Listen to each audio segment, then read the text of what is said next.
Hello, this is Claudia Kennedy, speaking as Digital Communications Consultant and working on social media and newsletters for EPALE NSS. So today in workshop number 2, I'm going to take you through tactics, tools and tips to create a strong social media presence.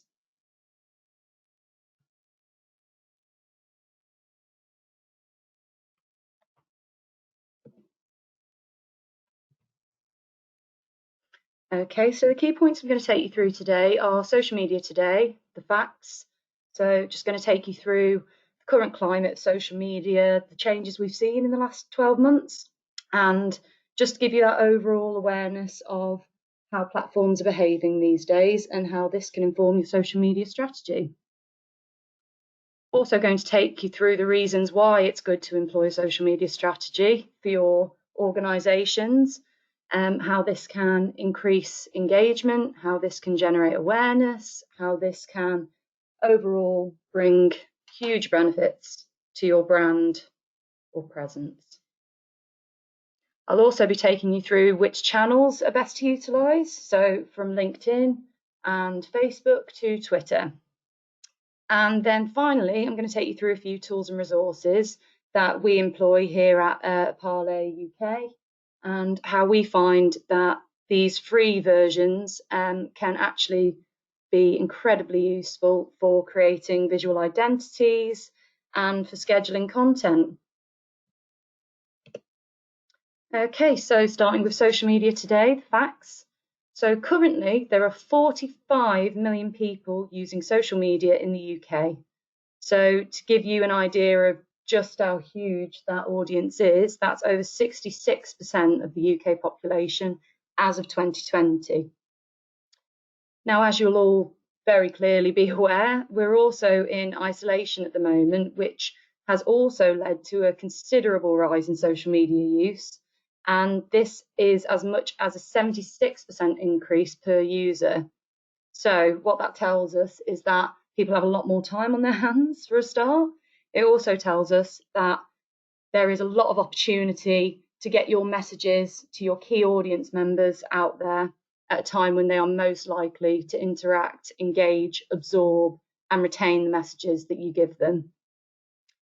Another key important fact is that audiences these days are expecting engagement. So what we mean by engagement is they want to see that your brand, that your page, that your profile, wherever it is that your organisation promotes itself on social media, they want to see that you actively participate with your audience. So that can be if someone comments on a post of yours, if someone sends a private message with a query, that you respond to them effectively and quickly. And this tells the audience that your interaction shows that you value them as a customer and will make them more likely to be a consumer of the messages that you send to them. The other key thing that a lot of brands seem to miss is that it's really important as a brand to generate awareness, to generate sales, leads. But the thing that's really important is that your content needs to be authentic and honest and true to what you're trying to promote. So instead of pushing a message to someone, instead of telling them that they should be doing this, that they should be clicking this link, that they should be buying this product or engaging in a service that you're providing, the best thing to do is keep it ephemeral, keep it reactive, look at current affairs, look at what people are actually listening to at the moment, what people are talking about online, and just make sure that it's always relevant to what messages you're trying to share with your audience as well. And people who use social media, they retain information at an incredibly fast pace. So a typical social media user can retain information in 0.25 seconds. So that's a quarter of a second. So what that says is that they can very quickly sift through a piece of content that they feel is relevant to them or is not, and they can quickly scroll past if they decide that it isn't. So it's really important to be authentic, it's really important to be honest, and it's really important to include sentiment, emotion, share an opinion, obviously without being too political in any kind of direction, But basically that is very important, and audiences want to see that tone, they want to see that personality seeping through a brand instead of something that's too heavily promotional. Okay, so moving on to why we use social media. So this is just a graph that I've taken from a 2020 census, and this basically gives you an idea of consumer behaviour and the actions that people are taking on social media presently. So as you can see here, this gives untold benefits to a brand or organisation. Visiting websites and apps, 87% of the actions that your audience member will take is visiting a website or an app, visiting a physical store or location, talking about the brand with a wider network, so extending that to colleagues, friends, family. And then also it can lead to recommendations, which obviously in tow can then increase your audience. And that means that your message is spreading wider. And that's obviously what you want to do. Any organisation wants to grow. As you can see, if there are any products, then this is a good place this is the gateway, so to speak, where you can create this opportunity for people to click through, find what they're looking for, maybe purchase, maybe register to your platform, like similar as we do to EPALE with that kind of messaging. And basically just drawing that inspiration. And this kind of leads back to what I was saying in the previous slide about keeping that sentiment in there. You want to be inspiring, you want to show initiative, you want to show interaction, you want to inspire your audience to retain the messages that you're giving and to extend those messages themselves. So that basically gives you a really clear, and don't worry, these slides will be shared after the webinar, so you can always come back to this. But this is just a really clear cut idea of exactly what kind of actions you can generate for yourselves as a brand or organisation. Okay, so social media creates an easily accessed channel through which to communicate key messages to your audience and promote your organisation to a wider network. So again, leading back to that growth that we were talking about. So the main things that you can do, and these are basically just a bite size of what I've shown in the previous slide, is that you can increase awareness.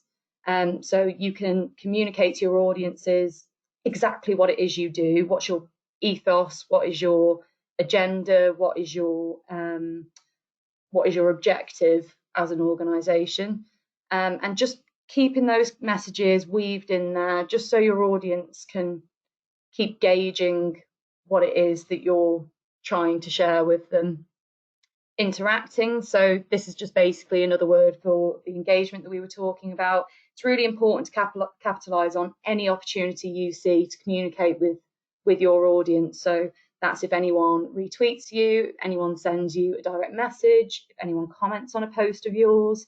It's really important to never ignore any of these things. So if someone has a query that might maybe be a bit challenging, even if someone sends a message that maybe has a contradiction to what you're trying to say in any post that you share, there's no such thing as bad press, which is something that often gets said, and oftentimes that's true, but it's really important to stand up for your brand. I mean, obviously more often than not these things don't tend to occur, but when they do, it's really important to publicly acknowledge any comms that you're receiving from an audience participant, and to use that as an opportunity to show what you know about your organisation and to basically alleviate any fears or worries or queries that an audience member might have. And it's really important to do that publicly, so then other people can see that you're representing yourself, so to speak. Obviously, go on to lead generation as well. So click-throughs to registrations to sales, depending on what it is you're trying to promote. And of course, you can increase your consumers. So going back to what we were saying about social media, and the main actions that can be generated can include discussion of your brand that goes on to friends, family members, and then in turn that can increase your following and increase your consumers. And of course, that can lead to the generation of sales. Okay, so the key platforms that we're focusing on here, which are also the ones that we use for EPALE UK. So we've got Facebook, Twitter, and LinkedIn. So basically with Facebook, it sends more website referral traffic than any other social media network. So basically what we mean by that, that's click-throughs. So if you were to share a post that promotes, say, a new page on your website, maybe you have a new blog that's been posted, maybe you have a different registrations platform, maybe you've just had a website update that you want to send people to. Facebook is a really good channel in order to do that, because as it says here, the clicks are often the actions that audience members take on this particular platform. So obviously, so it's also geared towards news and entertainment. So this basically means that what you can do is promote any updates. You can talk about news items, anything that's being discussed in the press, anything that's being discussed on the news, and obviously as long as making sure that it's always relevant to your organisation. And there's no harm in raising an opinion on that. There's no harm in communicating an idea about that or using it as a springboard to discuss a product or package of your own or a message of your own. So Facebook is a really good place to do that. And then in terms of entertainment, what we mean by this is basically more along the fun content side of things. So that can be introducing a poll where you ask people to cast a vote about a particular topic that's relevant to you. It can be asking people to engage, to share a story, to share an idea, to share a thought around a topic that maybe you've given them. And Future Outlook places a strong emphasis on video content. So this has been the case for quite a few years now. But the main thing to take is that video content really is the strongest performing kind of post, basically, that you can share. So it's really important that wherever you can to use video content. So maybe your brand or organization has an about us video, an introductory video. Maybe you have video testimonials with people who are participating from staff, or anything like that is always really strong. And it's really good to seize any opportunity to share that kind of content. So Facebook is a really good place to do that if you want to get your views up and so forth. So Twitter, obviously, still incredibly popular with brand identity, and it's also probably the most streamlined channel through which to communicate with your audiences. So going back to that engagement that we've been discussing, so views itself as a news platform. So more often than not, whether or not this applies to yourselves, a lot of people who are looking for information on breaking news, a trending topic, they more often than not will go to Twitter than any other platform for information about this. So obviously, if you wanted to, for example, with COVID-19 at the moment, you might search the hashtag, and then that will generate all kinds of the latest worldwide news and information that's coming through about that. And that's on a second by second basis. So it really is the first port of call if you want to engage, if you want to get involved in something that's being discussed widely across the UK, and you think it's relevant, obviously, to your organisation, then Twitter is really the place to do that if you want to do it quickly and you want to stay relevant. And so that's basically what Twitter is, its key objective is. So obviously with Twitter as well, you can retweet. It's a really quick platform to interact with your followers and to generate discussions with maybe partner organisations that you have, that you're involved with. And it's a really good opportunity to do that really visibly on your newsfeed. So it allows you to spark a discussion that then audience members can view, can follow, and then perhaps hopefully then engage with also. So obviously Twitter is also a really good place to share blog content or promoting in any area of your website. So if your organisation posts regular news features or regular blogs, articles, so forth, or there are particularly a lot of tools like EPALE, for example, there's a number of tools and resources for adult learners, for adult learning professionals. And We've also got different portals. We have the registrations page.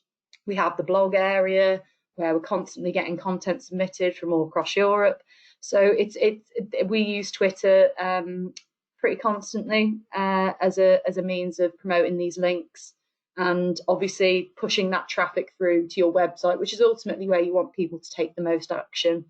Because social media for its own means is great. It's great to be seen as an organisation that is active on social media, because obviously it's an incredibly relevant tool that I think it's something like 85% of companies now use some form of social media to promote themselves.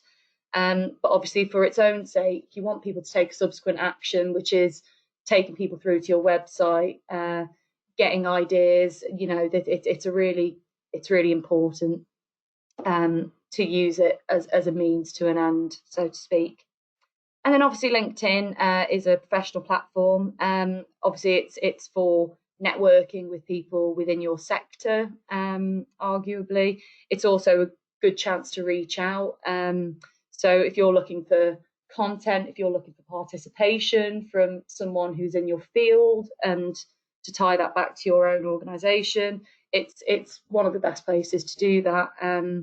So the content you share should reflect this. Professional network, so you've got to think about your tone of voice, whereas on Twitter there is obviously a word limit of 280 characters. So what you need to be able to do is to keep that content short and concise, so you can keep that audience attention.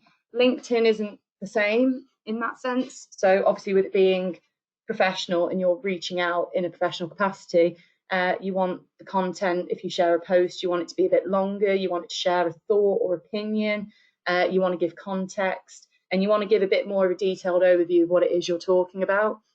So, you know, in that instance, it's the content that you share. You shouldn't just post the same things across all your channels. You should make sure that you're really gauging a specific tone of voice depending on what it is you're promoting and where you want to promote it. So LinkedIn is also used heavily for sharing industry articles and general professional content. So basically all three, Facebook, Twitter and LinkedIn, they're all really good avenues for promoting online content. So just make sure you're capitalizing on that whenever you can. And then, so built-in content publishing and distribution platform. So basically, all three of these channels, you may find that, I mean, it's typical for most brands, if they're present on all three of these, or maybe even spreading that out to Instagram or Pinterest or Snapchat. I mean, there really are so many options now. But the really important thing is to just keep in mind who you're talking to and where you're talking to them. But you will often find that one platform tends to generate more engagement, and let that guide where you place most of your focus. And so moving on to tools and resources. These are just a selection. So I'll share the links to these in a separate, perhaps via a Parlay email.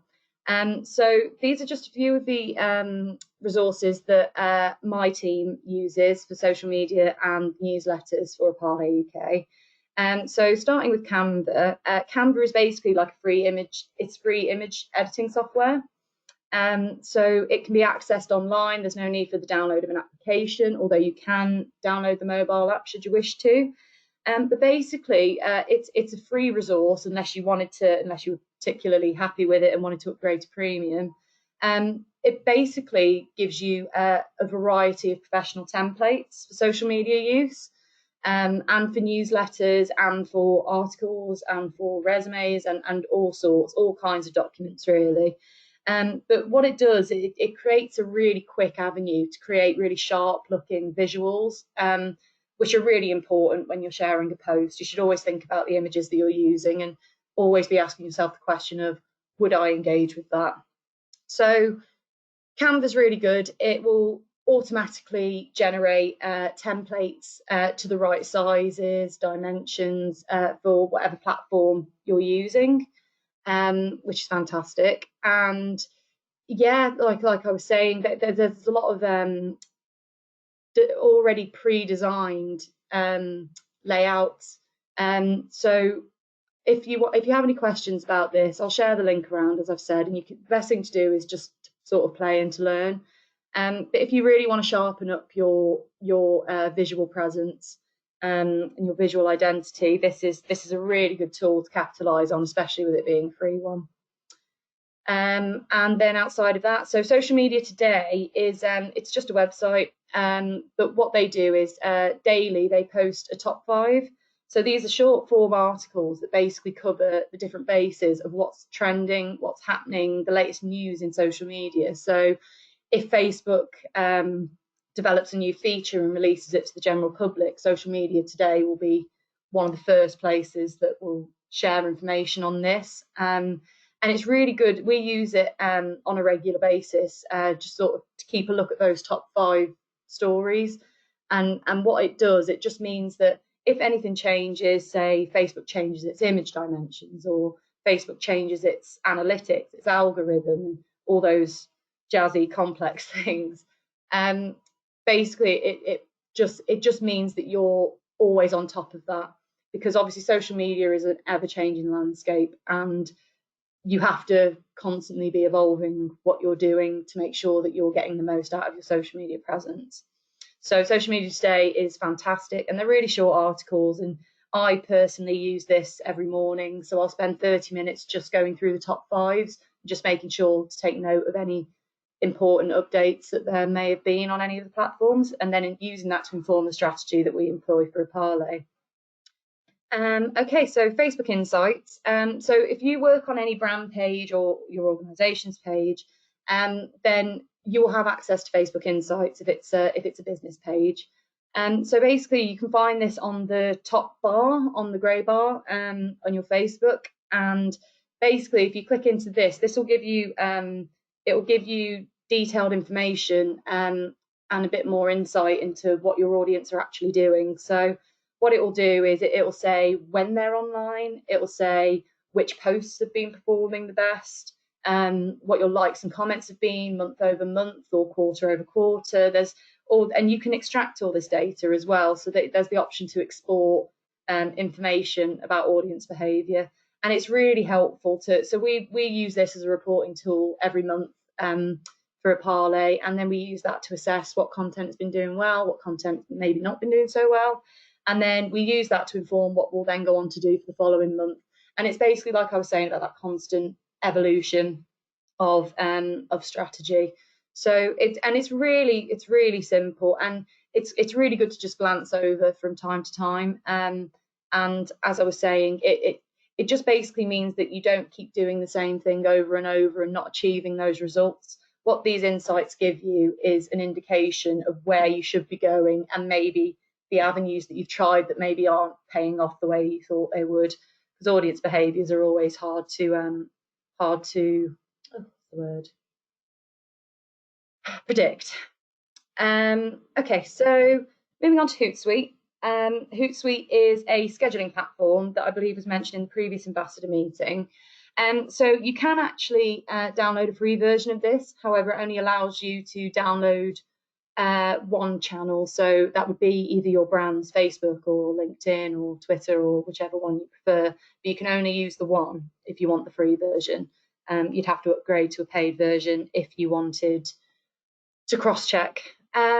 So Hootsuite, basically, it's as I said, it's a scheduling platform, and it's one where you can take several posts and you can pencil them in, and you can schedule them to go out at a specific time on a specific day.